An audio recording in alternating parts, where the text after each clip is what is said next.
एक तरफ जहां जंगबंदी का दौर चल रहा है, वहीं पर इस बीच बड़ी खबर यह आई है कि ईरान ने अमेरिका की 20 साल वाली जो डील है उसे ठुकरा दिया है।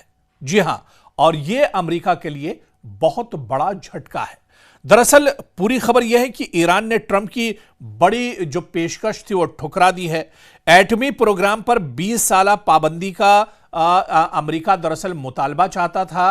अमेरिका ने मुतालबा किया था, लेकिन इस मुतालबे को ईरान ने सिरे से खारिज कर दिया है।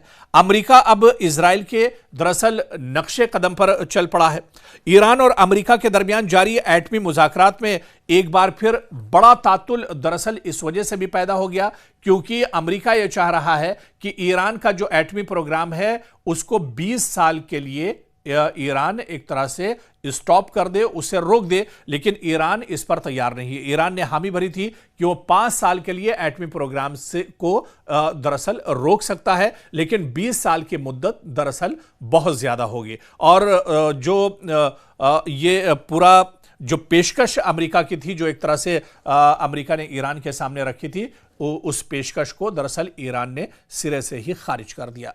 दरअसल यही तमाम चीजें अमेरिका की शराइत में भी शामिल थी, जो शराइत इस्लामाबाद टॉक में भी रखी गई थी, और इन्हीं शराइत पर कहीं ना कहीं एक तरह से अमेरिका राजी नहीं हुआ था। और फिर जो ईरान की शर्तें थी उस पर अमेरिका राजी नहीं हुआ, और जो अमेरिका की शर्तें थी उस पर दरअसल ईरान राजी नहीं हुआ। तो ऐसे में अब अमेरिका को एक बार फिर झटका लगा है। यानी अमेरिका ने जो पेशकश ईरान के सामने की थी उस पेशकश को सिरे से ही ईरान ने खारिज कर दिया है।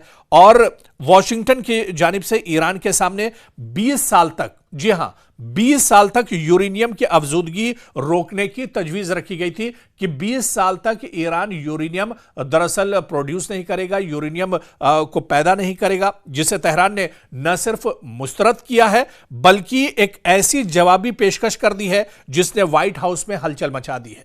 जी हां, ईरान ने सिर्फ अमेरिका की इसे मुस्तरद ही नहीं किया है, बल्कि ईरान ने यह भी कह दिया है कि वो अपना जो यूरेनियम की अफजूदगी है उस पर ब्रेक नहीं लगाएगा और उसे चालू रखेगा। और ऐसे में यह कहीं ना कहीं डबल अटैक एक तरह से अमेरिका के ऊपर माना जा रहा है। यानी अमेरिका के लिए, डोनाल्ड ट्रंप के लिए इसे एक बड़ा झटका तस्वुर किया जा रहा है।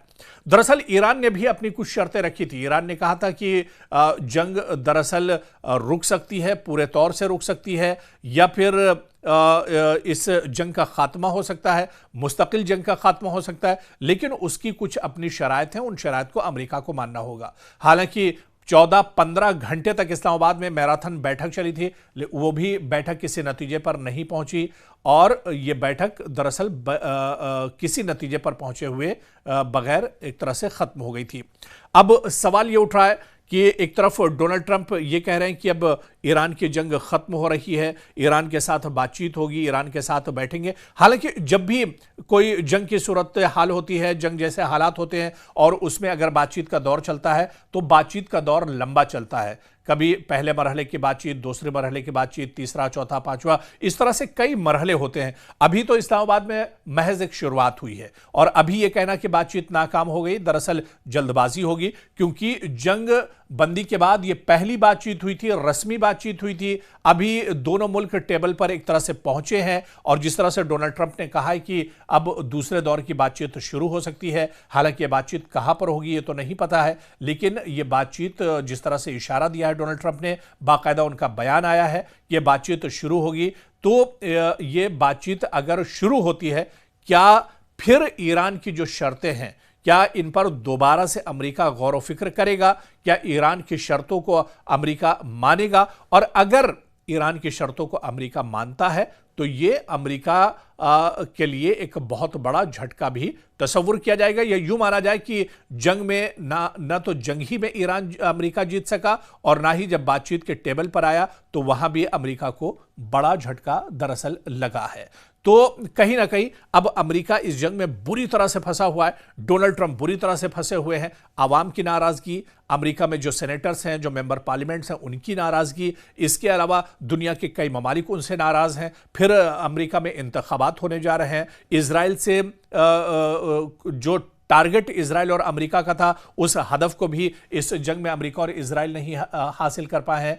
और इसके अलावा जो बड़ी बड़ी बातें ईरान को लेकर, रिजीम चेंज को लेकर की जा रही थी और पूरी लीडरशिप को के खात्मे की बात की जा रही थी, जो भी बातें अमेरिका और इजराइल की तरफ की जा रही थी, वो कोई भी हदफ दरअसल इस जंग में अमेरिका और इजराइल नहीं हासिल कर पाए हैं। दरअसल यही अमेरिका और इजराइल की इस जंग में सबसे बड़ी हार और शिकस्त मानी जा रही है।